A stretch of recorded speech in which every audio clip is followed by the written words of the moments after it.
débutons naturellement le résumé du week-end avec la deuxième édition de l'Ultra Trail de Nouvelle-Calédonie. Les 134 concurrents du parcours élite 110 km sont partis vendredi soir à 21h de Tontouta et ils ont entamé l'épreuve de nuit, offrant à la chaîne un joli balai de lucioles. Un parcours technique et piégeux et une météo capricieuse. Alors pourquoi démarrer le parcours avec la nuit? C'est parce que tout simplement, c'était tellement beau l'année dernière, le passage de nuit qu'ils n'ont pas vu, que je voulais qu'il passe de jour. Donc en fin de compte, et puis bon, ça, voilà, les gens aimaient ça. Alors c'est certain que pour les premiers, c'est beaucoup de nuit. Il y a une course dans la course. Hein. Pour les autres, ceux qui sont dans le milieu du tableau, ils ont une grosse journée et une nuit. L'an dernier, le vainqueur de l'épreuve, Christophe Loubria, s'était imposé en 15 heures.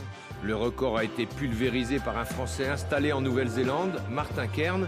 Cet ingénieur s'entraîne comme un semi-professionnel depuis 4 ans. Il s'impose en 12h50 en terre totalement inconnue.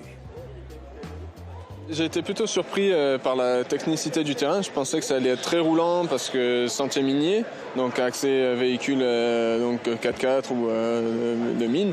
Je m'attendais vraiment à des autoroutes, vraiment. On appelle ça des autoroutes dans le jargon.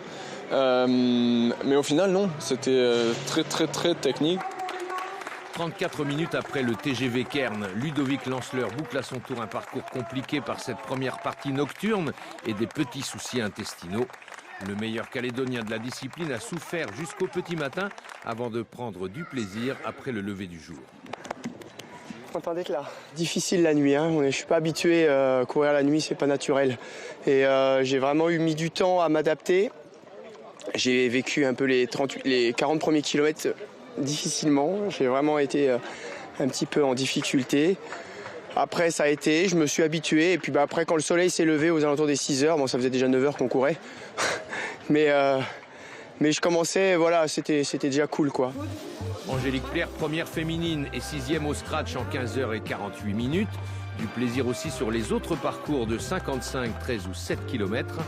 Les derniers concurrents du grand circuit ont souffert pendant plus de 30 heures avant de rejoindre l'Arène du Sud.